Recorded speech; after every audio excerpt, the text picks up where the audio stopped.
Bluebonnet the Armadillo and I are glad to share a story with you, Bluebonnet at the Dinosaur Valley State Park, that I wrote, and the book was illustrated by Benjamin Vincent.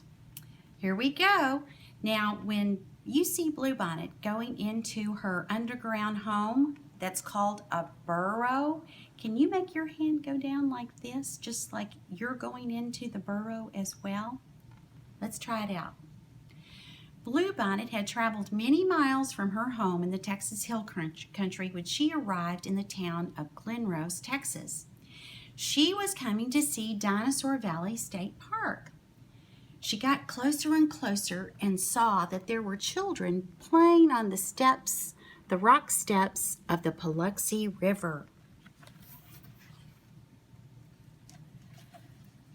She decided she would cross the Paluxy River the armadillo way, which means that she sunk to the bottom and walked across the riverbed. When she got to the other side, she looked at the huge dinosaur tracks. For a little armadillo, the tracks were like giant craters. As she turned around, she suddenly saw a hole in the ground.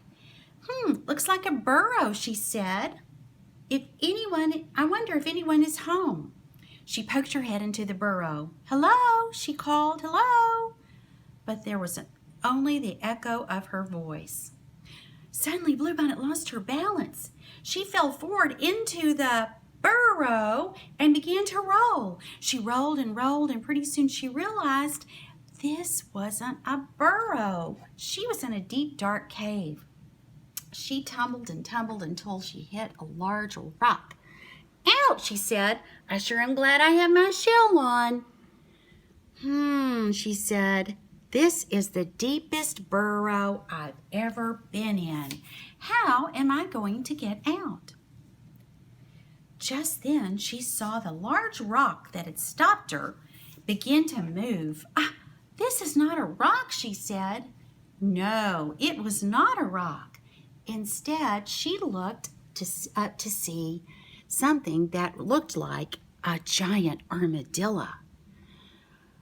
The giant armadillo began to yawn and blink his eyes, and he looked at this tiny little version of himself. Bluebonnet found out he wasn't a giant armadillo at all. He was a glyptodon. Now, a glyptodon was a prehistoric mammal that was a cousin of the armadillo, and it looked like an armadillo, but it was a little different. It had a shell similar to an armadillo's, but with a large hump in the middle. Another shell extended from the top of his head to the tip of his nose, and on the end of his tail was a ball of sharp spikes. Bluebonnet gasped in amazement. You're just like the pictures I've seen. But I never thought I'd meet a real glyptodon. I'm real, all right, he said. Yes, Bluebonnet said, I'm an armadillo, and you are Glendon P. Glyptodon, he said. My nickname is Spike. He wagged his spike-covered tail. Not much has changed here in the cave-like burrow, but the glyptodons are now all gone. Yes, Bluebonnet said. It seems you've stayed safe and asleep in this cool, dark place for many years, but lots of changes have taken place.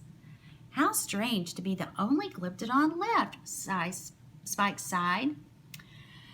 Bluebonnet said, Are you hungry? Oh, yes, I'm always hungry. Well, let's go eat some insects and plants. Okay, said Spike. If I remember correctly, the front door to my cave home is this way. The glyptodon began to walk and Bluebonnet followed. Why, everything is different, Spike said as he emerged from the cave. The plants and trees are not the same. Look here, said Bluebonnet, pointing to a dinosaur footprint in the rock. Your home is now a part of Dinosaur Valley State Park, and many visitors come here to see the tracks and learn about dinosaurs. Oh, yes, the dinosaurs, said Spike. You mentioned them, the older glyptodons who used to tell us tales of the fierce meat-eater Tyrannosaurus Rex. Well, the dinosaurs are all gone, but, Spike interrupted her. Are there any saber-toothed tigers around? No, said Bluebonnet. That's good. I guess, said Spike, shaking his head slowly. He seemed lonely and sad. Bluebonnet felt a little sorry for him. Spike, would you like to see Dinosaur Valley State Park? Spike nodded his head in reply, and they walked along on the banks of the Paluxy River, leaving footprints of their own. This scenery reminds me of my hill country home, said Bluebonnet. It all looks different to me, said Spike. Nothing's the way I remember it. Bluebonnet pointed to a pretty blue flower. This is the bluebonnet, state flower of Texas, that I'm named for. That little old thing, Spike said. Why, in my day, those flowers grew to be 3 feet tall. Suddenly, Spike stopped. Ah, he said, the dinosaurs are not gone. That looks like a brontosaurus, and he's in trouble. Tyrannosaurus Rex is after him. Stand clear. Spike charged ahead. Bluebonnet called, Wait, Spike, stop. Bluebonnet gasped. Spike, they're frozen. Bluebonnet scurried over to join him. They're not real dinosaurs, Spike. They're statues.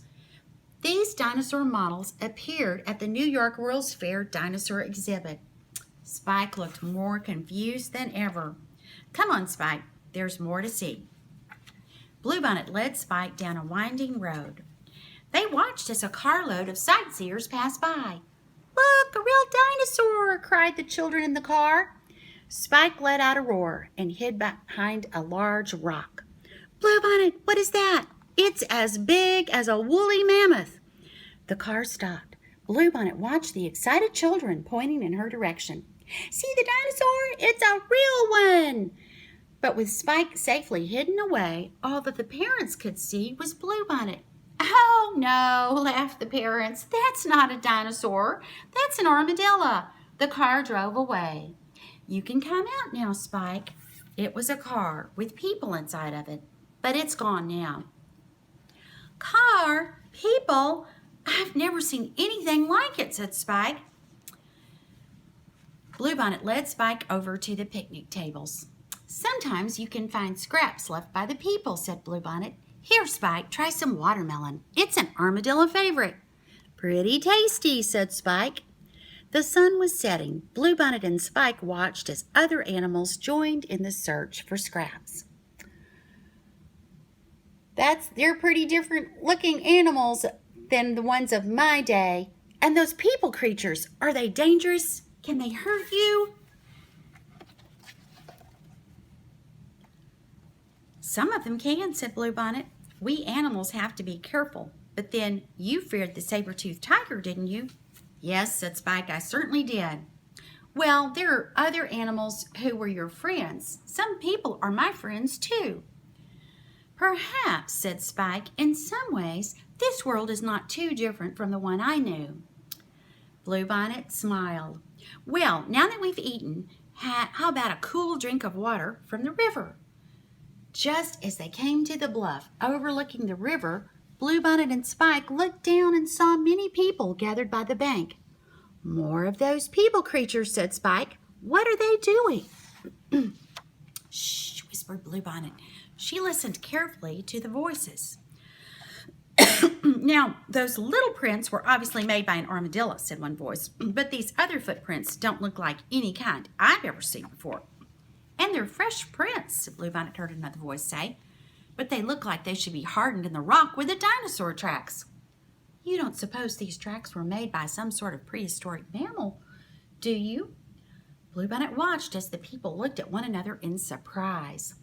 Finally, one voice spoke. Even though it's almost dark, we must try to find the animal that made these tracks. Let's divide into search teams. Spike, said Bluebonnet, they're looking for you. Me, said Spike. What do they want? Well, you're a glyptodon, and they've never seen a glyptodon. Spike twitched his tail back and forth. If the people creatures capture me, what will they do? I'm not sure, Spike, but I'm afraid for you. We've got to hide you. I stayed hidden for thousands of years in my cave home. Can you help me get back there now? Yes, said Bluebonnet. Follow me. They moved slowly along across the rocks, avoiding the searching flashlights. Only after they were safe inside did they stop. "Oh dear," said Bluebonnet, "that was frightening." Spike yawned. "I'm starting to get sleepy again," he said. "We've had some exciting adventures today, and after all the years I've been in this cave, I'm not used to it." He looked at Bluebonnet. "What will I do now?" he asked. Bluebonnet thought. "Stay in your cave during the day," she said. "Only come out at night. Other animals will be out too, like the ones we saw by the picnic tables. They can help you." Spike blinked his eyes sleepily. "Perhaps I will be all right in this new world too," he said. "I didn't think I would like it at first, but you've helped me feel at home." "Spike, I have to leave soon, but I'll stay with you until you fall asleep." "Thanks, Bluebonnet. Thanks for everything." Bluebonnet sang an armadillo lullaby until Spike was snoring. "Goodbye, my armadillo ancestors," she whispered. "I'll not tell anyone that you're here, but if others discover you, I hope they'll be your friends." And soon Bluebonnet was off to roam the Texas trails once more.